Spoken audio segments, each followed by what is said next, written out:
Hey guys, Il here, and this time we're talking about Fjords. Fjords changed a lot from 9.22 to 1.0, and not only in terms of visual effects, the beautiful waterfall, but also in terms of gameplay. There were so many changes on the map, and it's played totally differently. So I want to analyze these changes, analyze the map, and well, of course I will consider poorly armored tanks in the first place, but it will mostly be applicable to everything else. So let's start our analysis of the map. So the biggest change that you see in the map is that the whole middle is just a flat field. The question is why? We already had an example of that. Paris is a perfect example. We have like a totally open area in the middle, and guess what? It's a dead area. Nobody can do anything there. Like, some lights sometimes carefully can use it, but for most tanks it's totally unusable. So we have a whole part of the map, a big part of the map, because like if you see how much of the map is actually water, how much is mountain, then it's almost a third of the map which is there. Like, it's land, you can drive on it, but not long because you will die quickly. This is what's happening to the heavies there, because there are still bushes on both edges of the field, so the enemy will always shoot you first. So if there are like 3 tank destroyers, then the first one shoots you, the second one shoots you, and the third one won't shoot you because you're already dead. That's how it happens. And like I'm trying this position, I think for the first time ever in this replay, and as you see it works pretty nicely, because I was taking position like not in the bush there, but like to the right from the bush, closer to the tree. Well, it's not that position anymore. But as you can see, if I take this bush, I can be shot in my back by T-44. So even like this kind of aggressive spotting, my wish to assist my team, it only puts me at risk. And like I almost get killed here for like just for my wish to be useful, just for me trying to do something. So any kind of initiative here in the field is badly punished. Now we can consider another position, which is, well, I would call it a tower. So now I'm getting up onto this tower. First of all, you can't get up there in the beginning of the battle. You will be dead. That's like 100%. Because you will, well, if you play from the northern base, you will just run into whole enemy team. Well, in both cases, you will run into whole enemy team. And another problem with the tower is that it's in the very center of the map, so enemies are around you everywhere, which means that you will always be spotted. You will be perma-spotted. So if there are 2 artilleries, just goodbye. You will die in a minute, or maybe 2 at best, without doing much useful stuff. And if there are even no arties, you can be shot from everywhere. Again, you will be almost perma-spotted, so it's just such a stupid location. The best use for it is probably in the end of the battle, where, you just want to find enemy, you want to control area, you want to warn your team that the enemy is coming from here or there. But even like here in the middle of the battle, it's really bad. Look, I can't even do much from there, and like I can be shot from the enemy base, I can be shot from by AT-15 there, I can be shot from the medium flank. So it's already like 3 different directions, and yeah, RT, which is not here in this battle, but usually it is there, and there is like 1 or 2 RTs. And take into account that you will be almost perma-spotted. Hello, garage. So no, this location is actually pretty bad as well. And like this battle is not going to end well for me.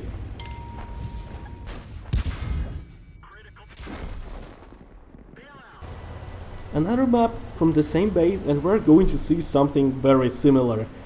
That this map is only for sitting back, because any kind of initiative will be punished in the end. And like it works both ways, so I will punish enemy team for the initiative, and I will be punished, or the enemy will try to punish me for my initiative as well, which is bad. So the map, the construction of the map, the design of the map motivates players to sit back and wait for something to happen. So if you want to deal damage, you stay back, you kind of look for opportunities to make some shot at someone, but you generally stay back, and then you just wait for something to happen. You wait for enemies to make a mistake, and then you just collect the damage, and in the end, your team wins, then you push with your team, get some extra damage, or your team loses, and you run from the enemies until you die, and you get some damage while doing that. That is the only way to get damage. You can't just go somewhere and fight properly in an armored tank. If you're 140, you go to the medium flank, you'll be fine. Like in this battle, you can see that nobody actually went to the medium flank on our team. So that means that some enemies will appear in my back very, very soon, which is a big problem for me, because I'm trying to be useful here. I'm trying to be at least a little bit, with initiative. I'm trying to help my team to push a little bit, but there you see the enemies in the back, and okay, I'm running back to camp, and shoot you when you just drive out, because that's the best thing that you can do in this map.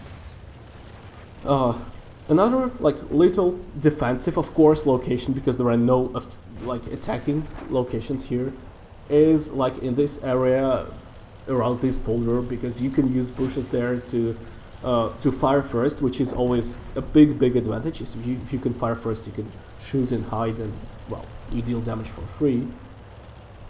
And this little area in particular, bushes everywhere around it. So that's it for positions from this base. I would say there is nothing else you can do. Well, again, you can always go to the medium flank and try to do something there, but it never guarantees a good result to you as well. Okay, playing from another base and trying to use something that was given to us by Wargaming here, because obviously this path was mainly intended for the south flank. So let's try to use it. Wargaming gave it to us, it looks like I should use it, and I'm trying to do that. Okay, I'm giving some initial spotting, which won't be much useful because nobody can shoot those guys. They get to that pond very quickly. I can't shoot anyone because the path is too narrow, so I need 15 meters between me and bush. That is very hard to organize here, only in some places where there are dense trees. Apart from that, I'm pretty sure half the enemy team is standing behind those bushes. So I'm behind the bush here, they're behind the bushes there, because the bushes are now not a bush, space, bush, space, bush. The bushes are and in many maps, they are in thick lines, which is so stupid. So you can cross half the map just behind the line of bushes, and it will be considered normal. I don't think it's normal. But there, yeah, you can see the line of bushes, so the tank destroyers can even drive around there, and I will never see them. It's plain stupid, I think. Okay, I can't do much there. Again, I can't even be more aggressive than this, because I'm already too aggressive, and I'm on the brink of of death.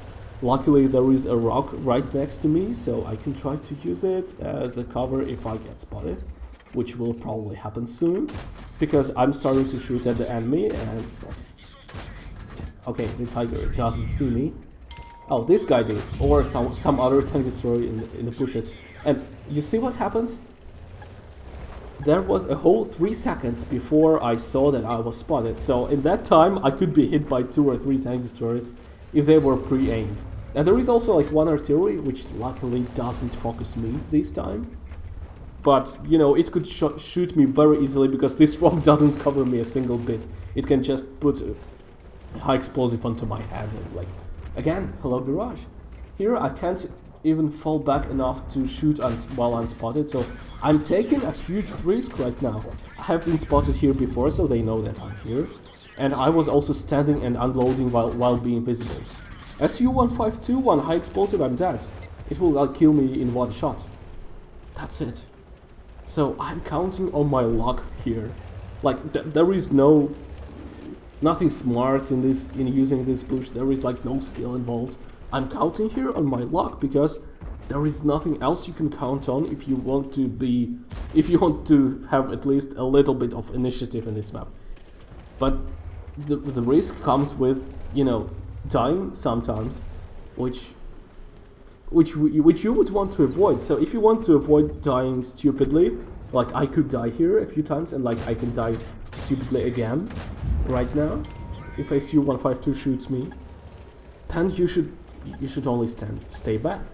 Now you could argue that I could get, you know, to the tower up there, like to the first level of the tower in the middle, and trust me, I tried it 2 or 3 times. It doesn't work. You get there quickly, but the enemies, which were running in the very beginning of the battle also to that tower, they spot you very quickly. They keep you proximity spotted. Hello, Artie. You can also be shot from the big boulder in the north, which is like A6. Yep, you can be shot very easily from there. And since you're proximity spotted, you can't even drive into any bush, and you still can't spot anyone because of the thick bushes everywhere. So everyone is sitting behind bushes. This map really reminds me of the old Erlenberg, where the best strategy was to stay back. Well, for all tanks except lights, but you could actually be active. I liked Erlenberg. I liked the old Erlenberg. I don't mind the new one as well because, well, it changed a lot, but you know, now at least the Erlenberg battles don't last for 15 minutes. They kinda provoke active gameplay, and that was a correct change. Maybe like we're not used to that. Maybe the bases are not really balanced now, but at least there is an active fight going on. Here, if you go into any active fight, you're dead. Whatever active you do, you're dead. Again, except some armored heavy tanks. So my overall, let's say, my overall grade for this map is F, and I would strongly recommend Wargaming to change this map as quickly as possible. Just add some buildings in the middle, make it a little city, it will be interesting. People will flank one another. Like, look at Ensk. Ensk is a city map, but it's not bad for lights. There are so many corridors, you can always like approach and from this side, from that side. There is always something interesting you can do in Ensk. Ensk is way better than Fjords right now. Who could think I would say that? But that's the reality of 1.0, and share your opinion about what I said in this video. If you agree with me, if you disagree with me, if you have any good position for this map from any base, which works like every time, which is reliable, please share it in the comments. I will really appreciate it, and everyone else as well. Again, one of the worst maps in the game at the moment. I think the worst map in the game at the moment. Fjords. Well, nothing more to add. Thank you for watching, guys, and see you in the next videos.